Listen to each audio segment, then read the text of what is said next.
Assalamualaikum warahmatullahi wabarakatuh. Oke, teman-teman, kita lanjutkan saja ceritanya. Bab 669 Pikiran Zhao Mengchen. Qi Yuan kembali setelah mengantar Ji Fei pergi dan bersenang-senang sebentar. Melihat seseorang di depan pintu, dia menurunkan jendela mobilnya dan melihat ke arah Tai Xiong. Apa yang terjadi? Tepat ketika Tai Xiong ingin berbicara, Wang Tianhua mengenali Qi Yuan dan melangkah maju dengan cepat. "Saudaraku, di mana saudara laki-laki lainnya yang merawat pasien di lokasi kecelakaan hari ini?" Ketika Qi Yuan melihat Wang Tianhua, memikirkan penghinaan Kong Tian dan ketidakpercayaan Wang Tianhua, sudut mulutnya terangkat. "Bukankah kamu itu Profesor Wang? Apa yang kamu lakukan di sini?" Wang Tianhua sedikit malu dengan pertanyaan itu dan tidak tahu bagaimana harus menjawabnya. Zhang Tianlong berkata dengan nada tidak senang, "Kami di sini untuk mengundang dokter yang menyelamatkan pasien. Kami berharap dia dapat membantu menyelamatkan pasien." "Selamatkan seseorang? Selamatkan siapa?" Melihat ketidaksenangan Zhang Long, Qi Yuan bertanya dengan rasa tidak senang yang sama.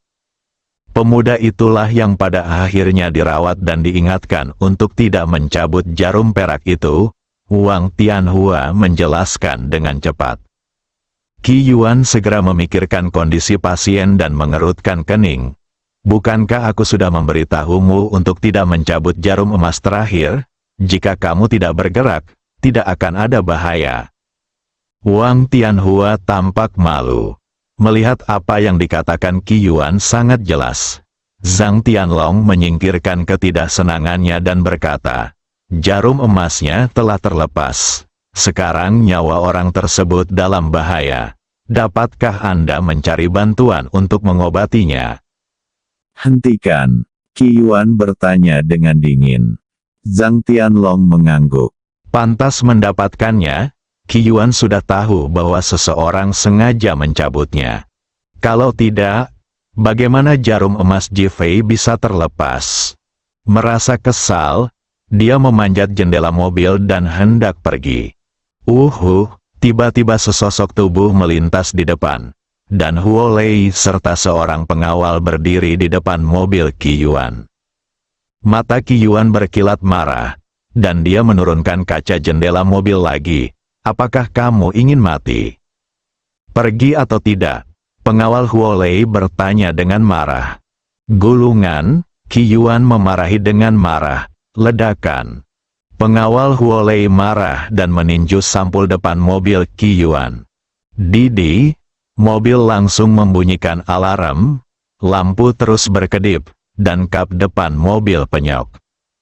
Pengawal Huo Lei berkata dengan dingin, "Jangan terlalu malu padamu." Qi Yuan mencibir. Bahkan sebelum keluar dari mobil, Tai Xiong sudah berjalan mendekat. Apa artinya tidak tahu malu? Suasana di lokasi kejadian seketika menjadi mencekam. Wang Tianhua melangkah maju dengan cepat. "Semuanya, mohon jangan bersikap impulsif." Melihat Qi Yuan, "Saudaraku, kami sedikit menyesal hari ini. Saya di sini untuk meminta maaf kepada Anda." Setelah Wang Tianhua selesai berbicara, dia membungkuk pada Qi Yuan. Qi Yuan tertegun saat dia duduk di dalam mobil. Dia tidak menyangka Wang Tianhua, yang berusia 70-an, akan meminta maaf pada dirinya sendiri dengan begitu rendah hati. Menekan amarahnya, "Tidak apa-apa, kami tidak peduli." Dia menoleh untuk melihat ke arah Tai Xiong dan berkata, "Pergi dan pukul mobil mereka, dan itu akan menjadi akhir dari semuanya." Huo Lei dan pengawalnya mengira mereka salah dengar.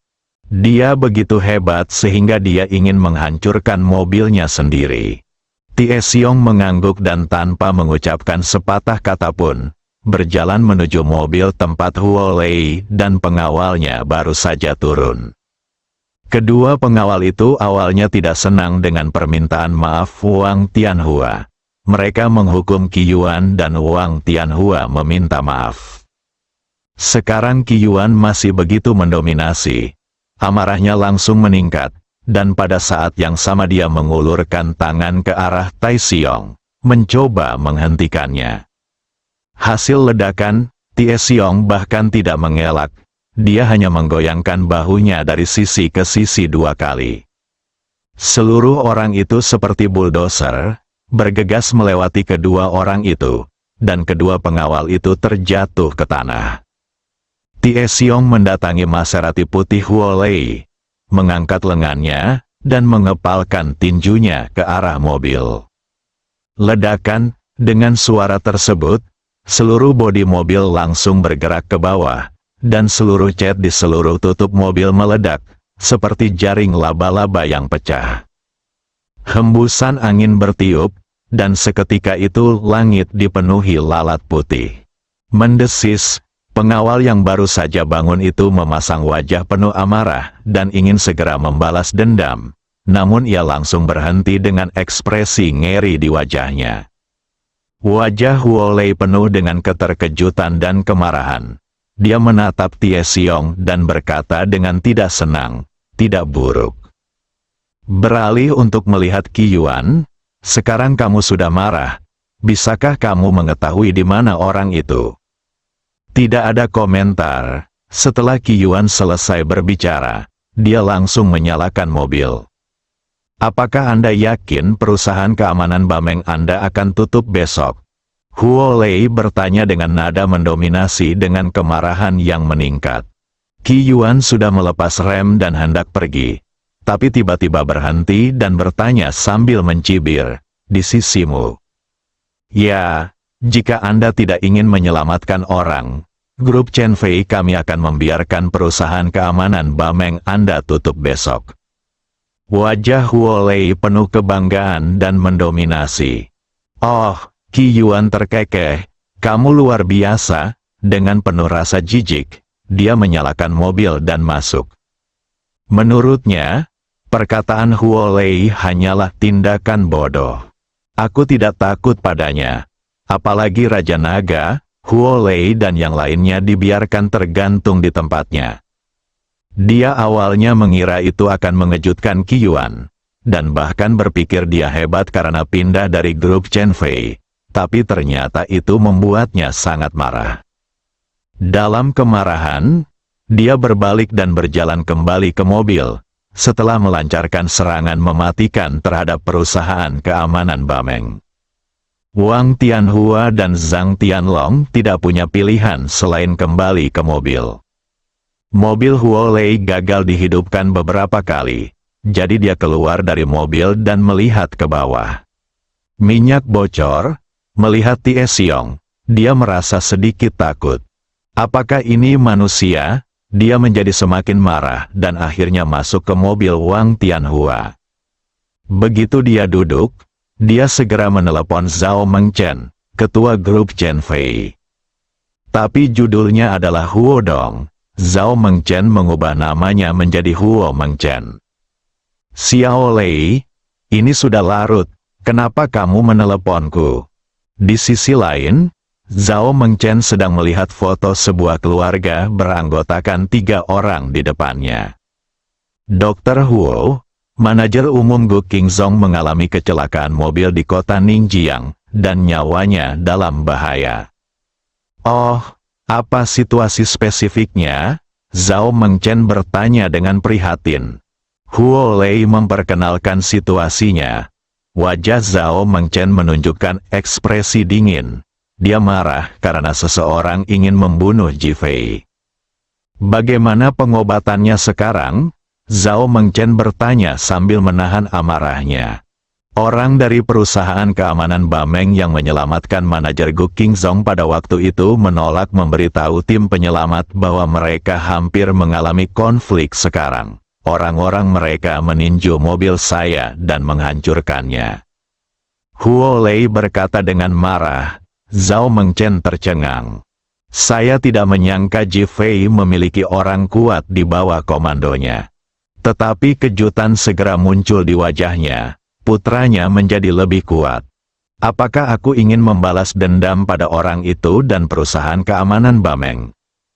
Huo Lei berkata dengan keras. Ketika Zhao Mengchen mendengar ini, senyuman penuh arti muncul di wajahnya. Berpikir bahwa tujuan mengadopsi Huo Lei adalah untuk menjadi istri Ji Fei. Lebih dari 10 tahun yang lalu, dia tidak tahu bahwa Ji Fei akan menikahi Li Ruoxi sekarang. Saat itu, saya melihat Huo Lei adalah seorang wanita cantik. Jadi saya mengadopsinya dan berencana menikahi Ji Fei ketika dia besar nanti. Sekarang Ji Fei sudah menikah dan sangat mencintai Li Ruoxi. Dia sepertinya pernah melihat Ji Guanghui saat itu, dan sangat bahagia untuk mereka berdua. Tapi jika kekayaannya tidak jatuh ke tangan orang luar, Huo Lei yang dibesarkan sendiri tidak bisa dinikahkan dengan pria lain, bukan? Sebuah ide muncul. Xiao Lei, kamu harus menemukan cara untuk menyelesaikan masalah ini. Aku percaya pada kekuatanmu. Zhao Mengchen menghibur. Huo Lei awalnya memanggil Zhao Mengchen untuk mencari solusi. Tapi sekarang dia berbalik dan melemparkan bola ke dirinya sendiri, merasa tidak berdaya. Aku sedang mencoba menyelesaikannya, kata Huo Lei. Yah. Aku tidak percaya pria seperti apa yang tidak patuh ketika putriku begitu cantik.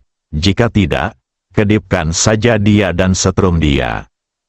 Zhao Mengchen bercanda sambil tersenyum. Huo Lei tersipu sampai ke lehernya, dan berpikir, ibu yang serius setiap hari ini. Dia biasanya tidak berani menelepon ibunya. Jadi mengapa dia menggodanya hari ini? Bu, Aku menunggu kabar baikmu. Setelah Zhao Mengchen selesai berbicara, dia langsung menutup telepon. Huo Lei sedikit kecewa dan mulai memikirkan cara mengatasi masalah ini. Zhao Mengchen dipenuhi dengan kegembiraan dan melihat Ji Fei di foto. Anak baik, sebaiknya kamu jatuh cinta pada Huo Lei, sehingga kamu bisa menyelamatkanku dari banyak masalah. Meskipun Zhao Mengchen masih muda, Ji Guanghui merasa senang karena dia memiliki titik lemah padanya, dan bahkan merasa seperti inilah seharusnya pria. Namun ketika putranya memiliki lebih banyak pilihan, ia justru muncul dengan ide untuk membiarkan putranya melakukan filantropi. Bab 670, datang untuk mencari masalah. Ji Fei tidak tahu apa yang dipikirkan Zhao Mengchen. Apalagi di mana dia berada. Dia baru saja dibangunkan oleh panggilan telepon Qi Yuan. Setelah Qi Yuan kembali dan memikirkan masalah ini, dia segera melaporkannya kepada Ji Fei. Bagaimanapun, situasi yang mereka hadapi sangat rumit. Setelah mendengar pengarahan tersebut, wajah Ji Fei menunjukkan ketidaksenangan. Dia marah karena seseorang mencabut jarum emasnya, dan bahkan lebih marah lagi karena dia berani mengancamnya dengan kekerasan. Pada akhirnya, dia langsung memberitahu Qi Yuan untuk tidak mengkhawatirkannya, tidur nyenyak, dan menunggu bisnisnya tutup. Setelah itu, dia terjatuh ke tempat tidur dan tertidur. Ketika Wang Tianhua dan yang lainnya kembali, Kong Tian pergi untuk merawat lukanya dan mereka melupakan kebohongan Kong Tian. Jingbo sangat cemas saat mendengar dirinya tidak diundang dan terjadi konflik. Setelah menelepon dokter kemana-mana, akhirnya saya menghubungi Hu Yidao. Dia berjanji untuk segera ke kota Ningjiang, tapi dia harus tiba besok. Hal ini membuat Jingbo menghela nafas lega. Huo Lei merasa lega saat mendengar tentang Hu Yidao. Tapi dia sangat tidak senang dengan kesombongan Qi Yuan dan lainnya, dan memutuskan untuk membersihkan perusahaan keamanan Bameng. Segera lakukan beberapa panggilan melalui koneksi dan buat janji untuk pergi ke perusahaan keamanan Bameng untuk menyelidiki besok. Ji Fei yang sedang tidur tidak tahu bahwa dirinya dibenci oleh orang lain, bahkan mulai membuat rencana. Keesokan paginya, Li Ruoxi mencoba untuk bangun, tetapi ternyata punggungnya sakit dan seluruh tubuhnya tampak hancur. Berbalik untuk melihat tempat di sampingnya, kosong, Ji Fei tidak ada. Memikirkan kegilaan tadi malam, aku merasa malu. Dia mencoba yang terbaik untuk bangun, tetapi Ji Fei kebetulan masuk. Apakah kamu masih memiliki kekuatan untuk bangun? Engah, Li Ruoxi awalnya menahan nafas dan ingin bangun, tapi langsung putus asa saat Ji Fei bertanya. Seluruh tubuhnya jatuh kembali ke tempat tidur seperti bola karet kempes. Dia tidak bisa menahan diri untuk tidak berkata dengan genit, Ji Fei, kamu menertawakanku. Haha, setelah tangan Ji Fei menekannya, Li Ruoxi merasa seluruh tubuhnya seringan kertas, dan dia sepertinya bisa terbang. Melompat langsung ke tanah, rasanya sangat menenangkan dan orang tersebut menjadi berseri-seri. Melihat Ji Fei, suamiku, pijatanmu luar biasa, seluruh tubuhku penuh kekuatan sekarang. Ketika kedua orang itu meninggalkan villa, mereka sudah diliputi kegembiraan. Ji Fei lupa janji 1 hari Seng Lingyun kemarin. Ji Fei tidak tahu bahwa Seng Lingyun sedang duduk di kamar klub malam kematian Zui Seng Meng dengan wajah muram saat ini, merencanakan bagaimana cara menyiksa Ji Fei. Dia menunggu telepon sepanjang malam tadi malam, tetapi tidak mendapat apa-apa. Dia sangat tertekan sehingga dia tidak bisa tidur nyenyak. Sialan Ji Fei, jika kamu tidak membiarkan aku tinggal di sana, aku akan membencimu sampai mati. Tubuhnya meringkuk di atas sofa, dengan sedikit kesedihan di wajahnya. Pintu masuk perusahaan keamanan Bameng. Saat ini, lebih dari selusin kendaraan dari berbagai departemen administrasi telah diparkir. Karena perusahaan keamanan Bameng sekarang hanya memiliki Tie Xiong dan yang lainnya dan tidak dibuka untuk umum, maka terlihat seperti sebuah perusahaan tetapi sebenarnya hanya tempat tinggal. Biasanya, Li Ruoxi bekerja di sini. Sebagian besar menangani sisa masalah terkait akuisisi Jianghua Group. Pagi ini banyak sekali kendaraan yang tiba-tiba datang, membuat mereka langsung merasa ada yang tidak beres. Melapor ke Qi Yuan dan Feng Feng, kedua orang itu langsung mengatakan kepadanya, abaikan dia. Jadi mereka tidak membuka pintu dan tidak mengizinkan saya masuk. Hal ini membuat hubungan kedua pihak menjadi sangat kaku saat ini. Huo Lei sedang duduk di dalam mobil jauh dengan cibiran di wajahnya. Alasan mengapa kondisi Gu Qingzong tidak memburuk adalah karena Wang Tianhua mengeluarkan perintah kematian dan sisa jarum emas tidak boleh disentuh, tetapi dia perlu dirawat sesegera mungkin. Berpikir bahwa Hu Yidao pasti bisa disembuhkan ketika dia datang hari ini, dia bahkan ingin membawa nasib buruk ke perusahaan keamanan Bameng untuk melampiaskan amarahnya. Dan orang-orang di depannya inilah yang dia temukan, ingin menggunakan cara administratif untuk menghukum perusahaan keamanan Bameng. Dia tidak menyangka perusahaan keamanan Bameng akan begitu hebat dan langsung menolaknya. Dia senang melihat ketegangan antara kedua pihak dan menantikan terobosan. Saat ini, Ji Fei mengendarai BMW putih ke pintu masuk perusahaan. Ketika dia melihat gerbang diblokir oleh lebih dari selusin kendaraan penegak hukum, dia mengerutkan kening dan menunjukkan ketidaksenangan di wajahnya. Suamiku, aku ketua perusahaan, aku akan menanganinya. Li Ruoxi khawatir Ji Fei akan marah, jadi saat dia berbicara, dia membuka pintu penumpang dan keluar dari mobil. Tie Xiong sudah berjalan ketika dia melihat mobil Ji Fei datang. Direktur Li memanggil Li Ruoxi dengan hormat. Li Ruoxi mengangguk dan memandang mereka yang datang untuk memeriksa, apa yang kamu inginkan? Tidak ada yang menjawab, dan Li Ruoxi tidak senang.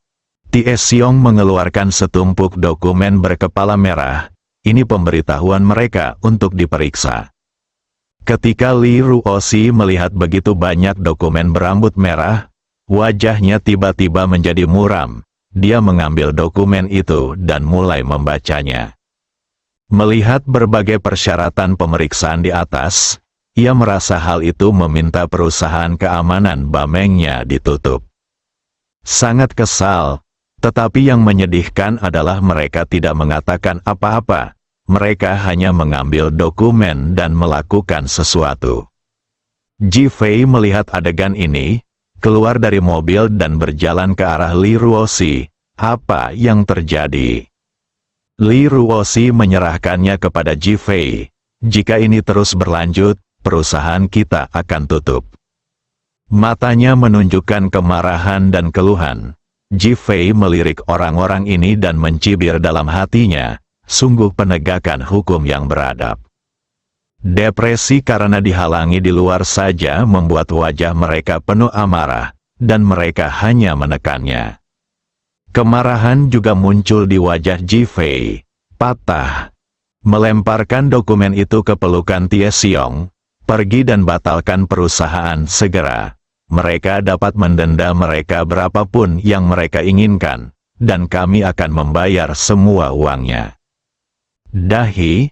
Awalnya, ketika orang-orang itu melihat Li Ruoxi datang, mereka ingin memberikan tekanan melalui keheningan. Sekarang orang-orang mengabaikannya begitu saja. Saya belum pernah menemukan perusahaan sekuat ini yang langsung tutup setelah terjadi perselisihan. Yang paling mengagumkan adalah seberapa besar Anda akan didenda dan berapa banyak uang yang akan mereka berikan kepada Anda. Implikasinya, mereka tidak kekurangan uang. Mereka semua bingung dan wajah mereka terbakar. Tie Xiong menatap Ji Fei dengan ekspresi terkejut di wajahnya. Ini adalah sesuatu yang dirampas perusahaan keamanan Bameng dari perusahaan keamanan Wansheng, jadi mengapa mereka membuangnya begitu saja? Tempat itu lebih sepi, pemandangan itu bahkan lebih menyedihkan lagi. Huo Lei, yang bisa dengan jelas mendengar semua yang terjadi di sini, tercengang, menatap Ji Fei. Pantas saja semua orang di perusahaan begitu hebat dan aneh kemarin. Ternyata dia orang aneh, tidak mau menyerah. Dia membuka pintu mobil dan berjalan menuju Ji Fei. Bersambung.